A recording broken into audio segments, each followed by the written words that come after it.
Hello everyone, एक बार फिर से आप सभी का इस वीडियो सीरीज में बहुत बहुत स्वागत है। मार्केट आप देख रहे हो, करेक्शन स्टार्ट कर दी है उसने। और जो हम बात कर रहे थे कि ये एरिया इंपॉर्टेंट है, लेकिन अब करेगा या नहीं करेगा उसकी कोई श्योरिटी नहीं थी, मगर फिर भी मार्केट ने हमारे लेवल्स को ऑलमोस्ट रिस्पेक्ट दिया है और करेक्शन स्टार्ट फाइनली कर दी है। चलिए चार्ट्स पे देख लेते हैं कि अब जो ये करेक्शन हो रही है इसका क्या इम्पैक्ट पड़ रहा है, क्या पड़ने वाला है, और फिर जब इस करेक्शन में जब मार्केट में स्टॉक्स गिरने वाले हैं या गिर रहे हैं उनमें हमें कैसे डील करना चाहिए, सभी चीज़ों की बात करेंगे। शुरू करते हैं आज का वीकली मार्केट सिनेरियो नंबर 129। ये आ गए हम लोग निफ्टी के चार्ट पर। दोस्तों याद ही होगा आपको हमने क्या कहा था आपसे कि करेक्शन की एक्सपेक्टेशन इन एरियाज में बहुत ज़्यादा है, उसको हम डिनाई नहीं कर सकते। और आपने देखा करेक्शन आ गई है, क्योंकि हमने बात की थी कि 17,600 के नीचे अगर अब ये चलता है तो हमें ये बिल्कुल मान के चलना है कि अब ये करेक्शन करने जा रहा है। और आप देख रहे हो पूरा वीक ये ऐसे ही ऊपर नीचे करता रहा और यहाँ पे अब उस तरह से टाइम वाइज करेक्ट कर रहा है जैसा हम इसे एक्सपेक्ट कर रहे थे।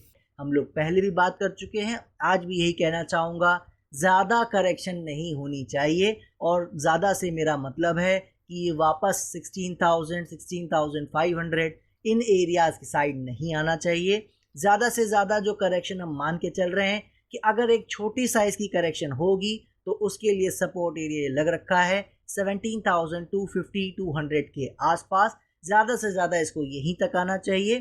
टाइम इस पर थोड़ा बिताना चाहे वो तो कोई प्रॉब्लम ही नहीं है, मगर इसको इससे ज़्यादा नीचे नहीं जाना चाहिए। और अगर आप देखते हो कि 17,200 का एरिया भी ये ब्रेक करता है तो वो साइज़ में बड़ी करेक्शन हो सकती है और फिर हमें 16,700 600 इस जोन के आसपास कहीं लो लगते नज़र आ सकते हैं। वो बड़ा करेक्शन करेगा, यहाँ तक आएगा या नहीं आएगा वो हम देखेंगे। दोस्तों आज उसको कह पाना मुश्किल है, बाकी डिटेल में बात करेंगे कंक्लूजन में लास्ट में। लेकिन अभी जो चार्ट्स कह रहे हैं वो यही कह रहे हैं कि हमें अभी आज के दिन के लिए फोकस करना है, यानी कि अब जो मंडे को ओपन हो रहा है वो 400 के आसपास खुलने की संभावना है, गैप डाउन। और उसके बाद हमें ये देखना है कि 200 का लेवल ब्रेक नहीं करना चाहिए। जब तक लेवल ब्रेक नहीं कर रहे हैं, मेरी बात ध्यान रखिएगा, तब तक किसी भी तरह का अजम्पशन हमें नहीं करना है कि ये डीप करेक्शन करने जा रहा है, लाओ शॉर्ट सेल कर ले। इस तरह की किसी भी हरकत से बचना है। और इस समय जब निफ्टी रेस्ट कर रहा है उसको रेस्ट कर लेने दें। सेक्टर और स्टॉक स्पेसिफिक हमें ध्यान देने की जरूरत है। करेक्शन शुरू हो चुकी है, अब इसमें कोई शक नहीं रह गया है। इसीलिए अब ये ध्यान देना है कि ये जो अपर रेजिस्टेंस जोन है विच इज समवेयर अराउंड 17,800, इसके ऊपर अगर खिसकना शुरू कर दे तो एक बार को फिर ये संभावना बढ़ जाएगी कि करेक्शन ये एंड हो गई है। चाहे यही लोग लगा रह जाए, चाहे इसके नीचे से ऊपर जाए, 17,800 एक अच्छे रेजिस्टेंस की तरह काम कर सकता है। आपने देखा भी है कि बाउंस जो आया था ऑलमोस्ट उसके आसपास तक आ गया था। ये लेवल ऑटोमेटिकली इंपॉर्टेंट हो गए हैं, इस पे ध्यान बना के रखने की ज़रूरत है। जैसे हम बात करते आ रहे हैं, निफ्टी में ऑलरेडी चाल आ चुकी है और ऊपर की चाल आनी बाकी है। आपको पता है, ज़्यादा घबराने की ज़रूरत अभी इससे नहीं है। और इसी तरह हमने बैंक निफ्टी में भी बात की थी कि अगर ये एरिया ब्रेक कर जाएगा तो करेक्शन एक्सटेंड हो जाएगी। आपने देखा ये बैंक निफ्टी में एरिया ब्रेक नहीं कर सका है और हमारे ही रेजिस्टेंस जोन के आसपास से इनफैक्ट उसी को रीटेस्ट करके ये यहाँ पे करेक्शन करता नज़र आ रहा है। इसमें भी कोई चेंज नहीं है, कोई एक्स्ट्रा बातें नहीं है। दोस्तों निफ्टी की तरह बैंक निफ्टी भी करेक्शन फेज में चल रहा है। वापस नीचे नए लो लगाने जाना चाहे बिल्कुल जा सकता है, मगर ध्यान अब ये रखना है कि निफ्टी में जैसे हमने रेजिस्टेंस दिया है 16,800 का, इसी तरह यहाँ पे भी 39,400 500 के रेजिस्टेंस एरियाज हैं। अगर इसके ऊपर ये निकल जाता है तो एक बार हम ये मान के चल सकते हैं कि जो भी लोज चाहे अभी बने हुए हैं वो या नए बनने वाले हैं वो, जो भी लोज लग जाएंगे फिर वो हमारे एक बार को शॉर्ट टर्म के लिए कुछ हफ्तों के लिए सिक्योर हो सकते हैं और वहाँ से हमें एक अच्छी चाल दोबारा देखने को मिल सकती है। निफ्टी की तरह ही बैंक निफ्टी में भी अभी लेवल्स पे ज़्यादा ध्यान देने से बेहतर ये है कि करेक्टिंग फेज में मार्केट है, उसको करेक्ट कर लेने दें उसके बाद जिस दिशा में वो चलेगा उसकी बात हम यहाँ करते रहेंगे। फिलहाल इसके आराम करने का समय है तो आराम करने दें, दूसरे सेक्टर्स में हमें ज़्यादा ध्यान देने की ज़रूरत है। अब आ गए दोस्तों फार्मा सेक्टर के चार्ट पर। आपको याद होगा ये पहले से ही अंडर परफॉर्म कर रहा है। हमने बात की थी कि जब तक ये इस सपोर्ट को होल्ड कर रहा है विच इज समवेयर अराउंड 12,300 400, जब तक इसको ब्रेक नहीं कर रहा है इसमें पूरी संभावना है कि यहाँ से करेक्ट करके ये बहुत अच्छा कर सकता है। लेकिन चूंकि ये कुछ हफ्तों से अंडर परफॉर्म कर रहा है तो करेक्शन बिल्कुल आना चाहे आ सकती है। आप देख रहे हो जब मार्केट ने करेक्शन शुरू किया है इसने भी अच्छे से करेक्ट कर लिया है ऑलरेडी। सो इसमें भी बस ध्यान यही देना है दोस्तों कि 12,300-400 का एरिया ब्रेक नहीं करना चाहिए, क्योंकि अगर ये लेवल ब्रेक कर जाता है तो फिर ये वापस अपने लो की साइड बड़े आराम से आ सकता है और फिर वापस से इसमें कोई एक करेक्शन और थोड़ी डीपर होना चाहे तो हो सकती है। उस तरह की संभावनाएं खुलती नज़र आएंगी जो कि आज हम एक्सपेक्ट नहीं कर रहे हैं। हमारी नज़र में ये जो लो लग गया है काफ़ी इम्पॉर्टेंट है, ये जोन काफ़ी इम्पॉर्टेंट है। तो अब इसकी साइड वापस आने का ज़्यादा कोई औचित्य, ज़्यादा कोई मूड इसका नहीं होना चाहिए। फिर भी जैसा होगा हम देखेंगे। फिलहाल जब तक ये सपोर्ट होल्ड कर रहा है इसी के साथ इसमें बने रहने की ज़रूरत है। और रही बात कंफर्मेशन प्लेयर्स की तो उनके लिए भी यहाँ पे कुछ भी नहीं है, जो कि बात हम पहले से करते आ रहे हैं। सपोर्ट बायर्स के लिए ये सपोर्ट था, कंफर्मेशन बायर्स को अभी भी वेट करने की ज़रूरत है। और अब आ गए दोस्तों मेटल सेक्टर के चार्ट पर। याद ही होगा आपको जो चाल हमने यहाँ से कहा था कि एक अच्छी चाल आ सकती है, ये अच्छे से हैंडल कर रहा है इस मार्केट के फॉल को। आप देखो वो वहीं तक पहुँच चुका है।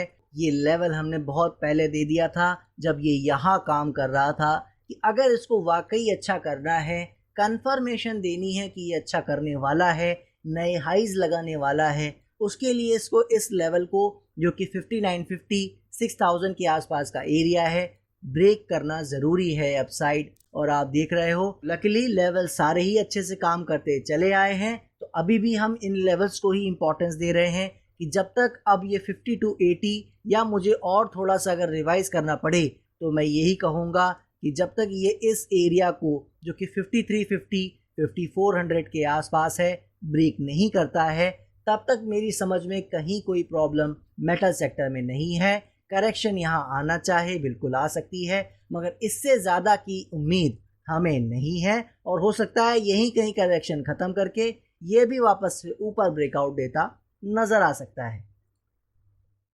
और अब आ गए एनर्जी सेक्टर के चार्ट पर दोस्तों। नज़र आ रहा होगा आपको हमने क्या बात की थी कि ओवरऑल ये ऊपर के टॉप के आसपास आ चुका है जो कि अपने आप में एक रेजिस्टेंस माना जाता है। तो चाहे तो इसके आसपास से कहीं से भी एक करेक्शन आ सकती है और इसीलिए हम बात कर गए थे लास्ट वीक खासकर कि ज़्यादातर एरियाज करेक्शन का इशारा कर रहे हैं, इसीलिए संभावना भी ज़्यादा है कि करेक्शन हो सकती है। अब होगी या नहीं वो हम देखेंगे और आज की तारीख में हम बिल्कुल कह सकते हैं कि वो करेक्शन शुरू हो गई है और एनर्जी में भी वही हमें देखने को मिल रहा है।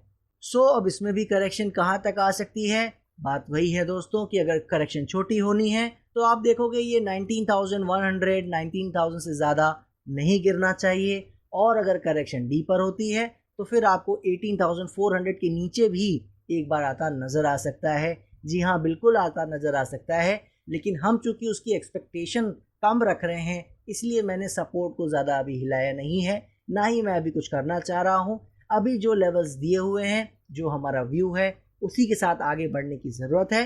करेक्शन अगर डीपर होगी, कुछ प्रॉब्लम होगी, उसकी बात हम यहाँ ज़रूर करेंगे। और अब आ गए आईटी सेक्टर के चार्ट पर। याद होगा दोस्तों आपको मैंने क्या कहा था कि रेजिस्टेंस एरिया है, थोड़ा करेक्ट कर लेगा तो कोई प्रॉब्लम नहीं है, लेकिन इससे और फार्मा सेक्टर से हमें ये उम्मीद है कि अगर ये अच्छा कर जाएंगे तो मार्केट में जो करेक्शन दिख रही है वो नहीं आएगी। मगर आपने देखा है चाल नहीं आ सकी है। अब चाल नहीं आ सकी है तो इसका साफ मतलब है कि करेक्शन हो रही है और उससे कोई घबराने की बात अभी तक नहीं है। सो अब करेक्शन कर रहा है, ये प्रॉब्लम नहीं है।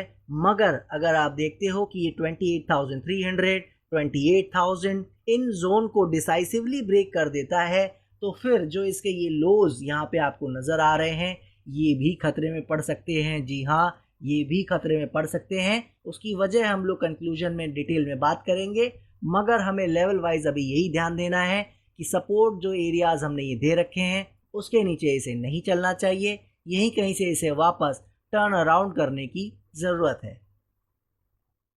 और अब आ गए ऑटो सेक्टर के चार्ट पर दोस्तों। याद ही आ रहा होगा आपको मैंने क्या कहा था, ये जो 12,700 का एरिया है इसके नीचे चलते ही ये बता देगा कि करेक्शन की शुरुआत हो गई है। अब आप देखिए मार्केट में इतना फॉल आया, सब कुछ हुआ लास्ट वीक, लेकिन ये अभी भी हमारे ही एरिया से वापस होके बाउंस देता नज़र आ रहा है। तो इसका क्या मतलब है, क्या ये करेक्शन देने के मूड में नहीं है? जी ऐसा नहीं है दोस्तों। जब सब जगह करेक्शन हो रहा है तो ऑटो तो हम पहले से बात करते आ रहे हैं कि करेक्शन ये कर ले तो ज़्यादा अच्छा है। तो अगर अभी इसने इस वीक करेक्शन नहीं दी है तो आप नेक्स्ट वीक इस लो को ब्रेक करता हुआ, इस सपोर्ट को ब्रेक करता हुआ देख सकते हो, और करना भी चाहिए इसे, ये याद रखिएगा। सो हमारा मानना अभी भी यही है बाकी सेक्टर्स की तरह कि इसमें भी छोटी मोटी करेक्शन हो जाए तो ज़्यादा बेटर है।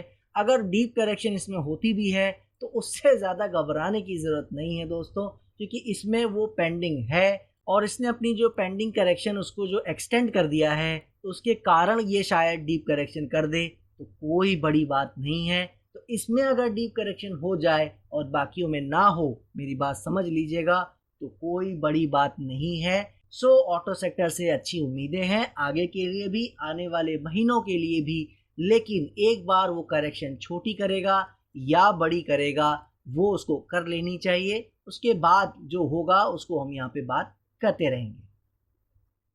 और आपको याद होगा दोस्तों, जो अभी हम बात कर रहे थे ऑटो सेक्टर में, यही चीज़ हम लास्ट वीक एफएमसीजी के बारे में भी बात कर रहे थे। और देखिए इस इंसान को, इस सेक्टर को एक भी रुपए का करेक्शन ढंग का नज़र नहीं आया है। वो तो कम से कम अपने सपोर्ट एरिया को टच कर रहा था, एफएमसीजी ने तो अभी तक उसको भी टच नहीं किया है। ज़बरदस्त मजबूती अभी तक दिखाते नज़र आए हैं दोनों सेक्टर। तो बिल्कुल कुछ भी हो सकता है ये यहीं से चले जाएं, मुझे कोई आश्चर्य नहीं होगा। लेकिन जो समय की मांग है वो यही है कि अगर ये छोटा करेक्शन कर लें that would be very nice, और अगर कहीं गलती से डीप कर लें तो वो और भी अच्छा है दोनों के लिए। तो इन दोनों सेक्टर में स्पेसिफिकली हमें कायदे से दूर रहना चाहिए। और जो नीचे से राइड कर रहे हैं वो बात अलग है, हम पहले भी बात कर चुके हैं। पार्शियल प्रॉफिट बुकिंग करने के साथ साथ वो राइड करते रह सकते हैं, उन्हें किसी तरह की कोई प्रॉब्लम वैसे नहीं होनी चाहिए। और अब आ गए पीएसयू बैंक के चार्ट पर दोस्तों।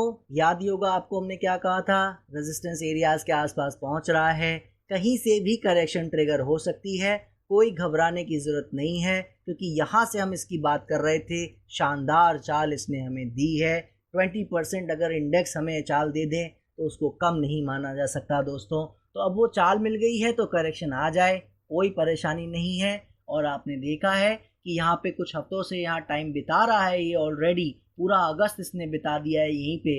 लेकिन इस वीक आपने देखा कि जो हर जगह करेक्शन है, पीएसयू बैंक नया हाई दिखाता नज़र आया है।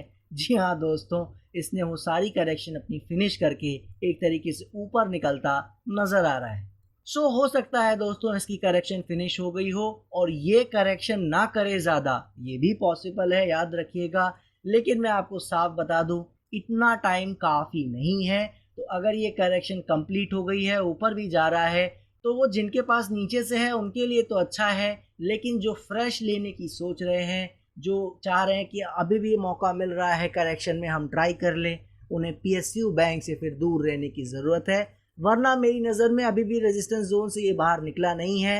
ये 3000, 3100 ये सारे रेजिस्टेंस के एरियाज़ हैं। थोड़ा बहुत ऊपर जाके भी करेक्शन ट्रिगर हो सकती है।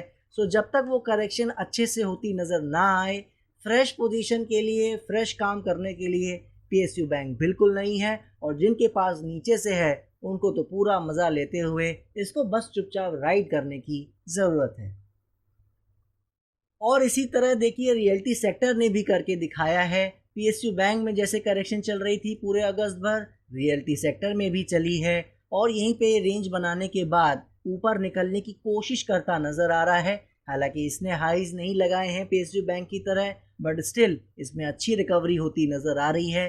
पीएसयू बैंक की तरह थोड़ा बहुत टाइम या प्राइस करेक्ट करके ये हमारे जो कंफर्मेशन वाले एरियाज़ हैं, जिसके बाद हम श्योर हो जाएंगे, 95% चांसेस बढ़ जाएंगे कि रियल्टी सेक्टर बढ़िया करने वाला है, वो लेवल आपको ब्रेक करता नज़र आ सकता है। और फिर इसमें जो चाल देखने को मिलेगी उसका अंदाज़ा अभी बहुत लोगों को नहीं है। सो जब तक कुछ ख़राब नहीं होता है हमें नहीं मानना है कि ख़राब होने वाला है। लेवल में कोई चेंजेस नहीं है। 410, 412 ये जो सपोर्ट एरिया है इसको ब्रेक नहीं करना चाहिए। और अगर करेक्शन में यहाँ आ जाता है तो ज़्यादा घबराने की ज़रूरत नहीं है। रियल्टी सेक्टर से भी हमें काफ़ी उम्मीदें हैं। हमने यही बात की थी कि करेक्शन फिनिश होने के आसार नज़र आ रहे हैं। तो अब क्या करेगा क्या नहीं वो हम देखेंगे, मगर रियल्टी सेक्टर में अभी तक सब कुछ बढ़िया है और कम से कम ज़्यादातर सेक्टर से ये ज़्यादा बेहतर परफॉर्मेंस अभी तक देता नज़र आ रहा है।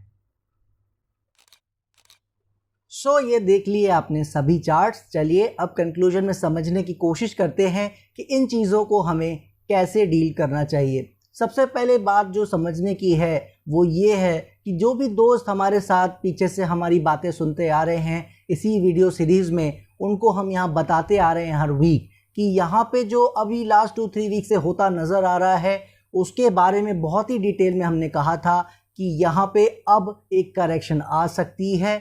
और अगर बैड न्यूज़ आ जाए, जैसे कि चाइना वाले वॉर फ्रंट की बातें हो रही हैं और तरह तरह की और बैड न्यूज़ अगर आती है तो यहाँ पे करेक्शन और अच्छे से ट्रिगर हो जाएगी। और साइकोलॉजी वाला वीडियो आपको याद होगा, हमने कहा था कि उसमें अगर बैड न्यूज़ आती है यहाँ पे तो कोई बुरी बात नहीं है, अच्छी ही बात है, करेक्शन इसी बहाने हो जाएगी। क्या देखा है आपने, करेक्शन ट्रिगर भी हुई है और बैड न्यूज़ बढ़ती जा रही है। जैसा आपने देखा फ्राइडे नाइट हमें ग्लोबली एक बैड न्यूज़ और देखने को मिली है। डाउ जोन्स 1000 पॉइंट से ज़्यादा माइनस बंद हुआ है उसके कारण। तो आप समझ सकते हो कि बैड न्यूज़ का फ्लो आना भी शुरू हो गया है और वो करेक्शन की जो हम बात कर रहे थे वो भी होनी शुरू हो गई है।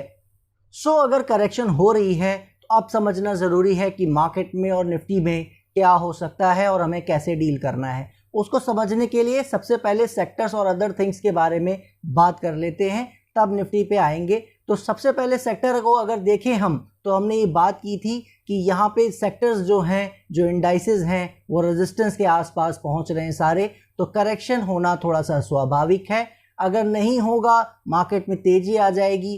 फार्मा और आईटी जो हमने बात की थी कि अगर वो भी चलने शुरू कर दिए तो फिर यहाँ पे नहीं करेक्शन आएगा और मार्केट और ऊपर तेज़ी से निकल जाएगी। लेकिन क्या देखा आपने, फार्मा आईटी में अच्छी करेक्शन आई है, यानी वो बढ़ने की बजाय करेक्ट हुए हैं। इसी तरह जैसा मैंने कहा था बाकी सभी सेक्टर्स जो करेक्शन दिखा रहे हैं कि आ सकती है, रेजिस्टेंस के पास है, उसमें से जो मेटल है और रियल्टी है उन्होंने करेक्शन की मगर वो वापस ऊपर आ गए हैं। पीएसयू बैंक ने करेक्शन की मगर वो नया हाई लगा दिया। इनफैक्ट जो भी पुराने हाई लगे हुए थे इस करेक्शन से पहले के, उसको भी वो पार करके नए हाई पे चला गया है। और इसके अलावा जितने भी सेक्टर्स थे जिनकी बारे में हम बात कर रहे थे, खासकर ऑटो और एफएमसीजी के बारे में, कि उन्होंने बहुत बढ़िया चाल दे दी है और यहाँ पे बिल्कुल एक करेक्शन देनी चाहिए। उन्होंने भी कोई ख़ास करेक्शन दिखाई नहीं है, जबकि उन्हीं से ज़्यादा उम्मीद है। बट स्टिल अगर वो स्ट्रॉन्ग यहाँ पे दिखा रहे हैं, अपनी स्ट्रेंथ दिखा रहे हैं, तो उनको दिखाने देते हैं। लेकिन उससे ज़्यादा हमें अभी खुश नहीं होना है। अभी यहाँ से देखना है कि मार्केट और कैसे निकलता है। इसी तरह जो सेक्टर्स हैं उनमें करेक्शन आ रही है, वो तो स्वाभाविक सी बात है, कोई प्रॉब्लम नहीं है। लेकिन जो हम ग्लोबल इंडाइसेस के बारे में आपसे बात कर गए थे, क्या कहा था हमने कि सब कुछ जो भी है ग्लोबली वो ज़्यादातर या तो रेजिस्टेंस के पास पहुंच रहा है या रेजिस्टेंस पे आ गया है। इसीलिए करेक्शन इन एरिया से ज़्यादा लग रहा है कि हो सकता है, उसके चांसेस ज़्यादा हैं। और आपने आखिर देख लिया कि मार्केट में हर तरफ करेक्शन इसीलिए आ गई क्योंकि सब रेजिस्टेंस पे पहुंच गए थे। और डाउ जोन्स जो है वो तो अभी 1000 पॉइंट माइनस दिखा रहा है लास्ट सेशन का। तो आप समझ सकते हो कि उसमें भी 4 to 5% के आसपास। और बाकी जितने भी इंडेक्सेस हैं, कैक, डैक्स, स्पेशली डैक्स तो ज़्यादा गिर गया है। तो कुल मिला के ग्लोबली जब आप देखोगे तो हर तरफ आपको अच्छी खासी करेक्शन आती नज़र आई है। तो ग्लोबली क्या शो कर रहे हैं इंडाइसेस, वो ये शो कर रहे हैं कि अब ध्यान से समझ लीजिएगा, ज़्यादातर जो इंडेक्स कह रहे हैं जो छोटी करेक्शन की रिक्वायरमेंट थी वो ऑलमोस्ट कंप्लीट हो चुकी है या होने वाली है। क्या मतलब है? यानी ज़्यादा गिरने के लिए अब स्पेस इन सभी ग्लोबल इंडाइसेस में नहीं रह गया है। थोड़ी बहुत करेक्शन 0.5%, 1%, 1.5% इस टाइप की करेक्शन अगर किसी में रह गई है तो वो आप देखोगे मंडे को खुलते ही पूरी हो जाएगी। और इसी तरह डाउ जोन्स में भी वो 1000 पॉइंट में इंक्लूड कर रहा हूँ, उसके आगे भी और अगर कुछ गिर जाए थोड़ा बहुत उसको भी इंक्लूड कर रहा हूँ कि इस तरह से 1.5% के आसपास और फॉल आ जाए मंडे ट्यूसडे को, कोई प्रॉब्लम नहीं है। लेकिन इससे ज़्यादा अब ग्लोबल इंडाइसेस को फॉल नहीं करना चाहिए, यहीं कहीं से संभलने की शुरुआत हो जानी चाहिए। इसलिए क्योंकि अगर वो ऐसा नहीं करते हैं तो डाउ जोन्स हो या कैक डैक्स हो या जितने भी ग्लोबल इंडाइसेस हैं मेजर, वो फिर नए लोज दिखा सकते हैं दोस्तों। जी हाँ, और ख़ासकर नैस्डैक नए लोज दिखा सकता है। और जो फॉल दिख रहा है मुझे फिर उस केस में यहाँ से कम 10 से 15% का फॉल इंडेक्सेस में दिख रहा है। जी हाँ दोस्तों, और ये किसी के लिए भी स्कैरी हो सकता है, चाहे आप हो चाहे हम, क्योंकि हम ऐसी एक्सपेक्टेशन रख ही नहीं रहे हैं पूरी मार्केट से। ये भी समझ लेते हैं कि जो डॉलर इंडेक्स और बॉन्ड यील्ड हैं वो भी जितना बाउंस उनको देना चाहिए था वो भी ऑलमोस्ट दे चुके हैं। यानी थोड़ा बहुत वो भी जाना चाहें ऊपर, अपने हाइस के आसपास जाना चाहें, बिल्कुल जा सकते हैं, लेकिन उनको भी अब वापस आने की कोशिश शुरू कर देनी चाहिए। तो ये सारी बातें क्या बता रही हैं? ये सारी बातें आपको ये मैं बताया इसीलिए हूँ कि यहाँ से अब आप निफ्टी का जो आगे का रास्ता है वो आसानी से समझ सकते हैं। वो क्या है कि जो अभी मैं आपको बता रहा था कि करेक्शन दो तरह की एक्सपेक्टेड है, या तो छोटी करेक्शन बहुत ही छोटा साइज में, और या थोड़ा डीपर करेक्शन। मैंने आपको बताया था यहाँ पे कि हम डीपर करेक्शन अभी एक्सपेक्ट मार्केट से नहीं कर रहे हैं, इसको भी और ऊपर जाना है, उसके बाद कोई ठीक ठाक डीपर करेक्शन इसमें हो सकती है। और अगर थर्ड सिनेरियो वर्स्ट वाला कि यहाँ से ट्रेंड ही बदल जाए, नीचे ही चली जाए, हम पूरी तरह से गलत हो जाएं, अगर वो होने वाला है तो देखिए वो मैं आपको आज नहीं बता सकता। मार्केट्स, चार्ट्स, साइकोलॉजी सब कुछ यही सजेस्ट कर रही है कि 2 टाइप्स ऑफ करेक्शन हो सकती है। पहली जो शॉर्ट टर्म की बहुत ही छोटी करेक्शन जो होनी चाहिए थी वो मेरी नज़र में ग्लोबली ऑलमोस्ट हो गई है। बात करें अगर निफ्टी की, तो निफ्टी में जो भी यहाँ पे ये काम कर रहा है, ज़्यादा से ज़्यादा मैं आपको बता दूँ वो जो छोटी करेक्शन का एरिया है 17,200 से 300 के आसपास है। जी हाँ, हालांकि मेरा मानना है कि शायद आपको 200 का लेवल दिखेगा भी कि नहीं वो मुझे पता नहीं, लेकिन अगर करेक्शन का साइज छोटा रहना है तो यही सबसे ज़्यादा लेवल है 17,200 से 300 के। लेकिन अब वो लेवल अगर नीचे की ओर कटना शुरू होता है, आपको दिखता है 3-4 आवर्स ब्रेकआउट नीचे हो गया है, सस्टेनेबिलिटी नीचे हो रही है, कैरेक्टर ख़राब है, तो फिर आप देखोगे ये एक बार 17,000 के नीचे भी जा सकता है, 16,700 के साइड लो भी लगा सकता है। जी हाँ दोस्तों, ये है सेकेंड टाइप ऑफ करेक्शन, यानी कि डीपर करेक्शन। इसीलिए मैंने कहा आपसे कि मैं डीपर करेक्शन एक्सपेक्ट नहीं कर रहा हूँ, क्योंकि उस केस में थोड़ा स्कैरी पार्ट आ जाएगा, क्योंकि बाहर के जो इंडाइसेस हैं वो नए लोज लगाते दिखाएंगे और हमारे यहाँ करेक्शन डीपर होती नज़र आएगी, तो वो बहुत ही अच्छा सिनेरियो नहीं है दोस्तों। इसीलिए मेरा मानना है कि उसको ऐसा नहीं करना चाहिए। बट स्टिल अगर मार्केट वो चूज़ करती है तो फिर हमें थोड़ा सा अलर्ट और होना पड़ेगा, अपने स्टॉप लॉसेस को और स्ट्रिक्ट करके आगे बढ़ना पड़ेगा। और इन्वेस्टर्स की बात करें तो उनको ज़्यादा यहाँ घबराने की ज़रूरत नहीं है। जब तक वो 16,600-700 का एरिया डिसाइसिवली नीचे काट ना दे, मतलब लो लगाने को तो कुछ भी लगा दे, बट वहाँ पे डिसाइसिवली अगर नीचे काट ना दे, तब तक इन्वेस्टर्स को घबराना नहीं है। ट्रेडर्स को एज़ यूजुअल जहाँ पे भी काम किया है स्ट्रिक्ट स्टॉप लॉस के साथ बढ़ते चले जाना चाहिए, उनमें ज़्यादा घबराने की कोई बात ही नहीं है। वो जो रिस्क लिया हुआ है पहले से सोच के उसी को बस फॉलो करना है। जैसा मैंने आपसे लास्ट वीक ही कहा था कि आने वाले 5-10 सेशन में ही ये अपनी सारी दिशा और दशा तय कर देगा। आप देख रहे हो वो करेक्शन स्टार्ट हो गई है। अब आने वाले 10 सेशन में आपको ये भी बता देगा कि ये डीप करेक्शन करने के मूड में है या यहाँ पे थोड़ा टाइम बिता सकता है और ऊपर जा सकता है। बाकी जैसा होगा हम उसको यहाँ देखेंगे भी, उसकी बात भी करते रहेंगे। मिड वीक्स में कुछ होगा चेंजेस, टेलीग्राम पे आपको बताते रहेंगे, फ्री ऑफ कॉस्ट है, डिस्क्रिप्शन बॉक्स में लिंक दिए हुए हैं, आप बिल्कुल ज्वाइन कर सकते हैं। मेन बात बस याद रखिएगा, घबराना नहीं है और शॉर्ट सेल जो मना करता आ रहा हूँ नहीं करना है। जैसा आपको याद होगा साइकोलॉजी वाले वीडियो में हमने कहा था आपसे कि बिल्कुल वहाँ पे एक मौका देना चाहिए लोगों को। शॉर्ट सेलर के कमाने का समय आ रहा है, वो ट्रेंड लाइन याद है आपको, उसके आसपास से वो गिरा है और अब देख रहे हो आप फॉल भी आ रहा है, तो उनको एक अच्छा मौका मिला है। अगर वो अब तक नहीं कमा पाए हैं, मंडे को गैप डाउन होने वाला है, अगर किसी को प्रॉफिट नहीं हो पाया है तो फिर वो मौका मेरे ख्याल से मिस कर गए हैं। सो इस वक्त ग्लोबल फैक्टर्स मार्केट में ज़्यादा काम करेंगे और उनके हिसाब से फिर हमारी मार्केट में थोड़ा सा इम्पैक्ट पड़ सकता है। ये सब ध्यान रखिए और दीजिए मुझे इजाज़त, नेक्स्ट वीक फिर मिलेंगे। तब तक के लिए जय हिंद, जय भारत।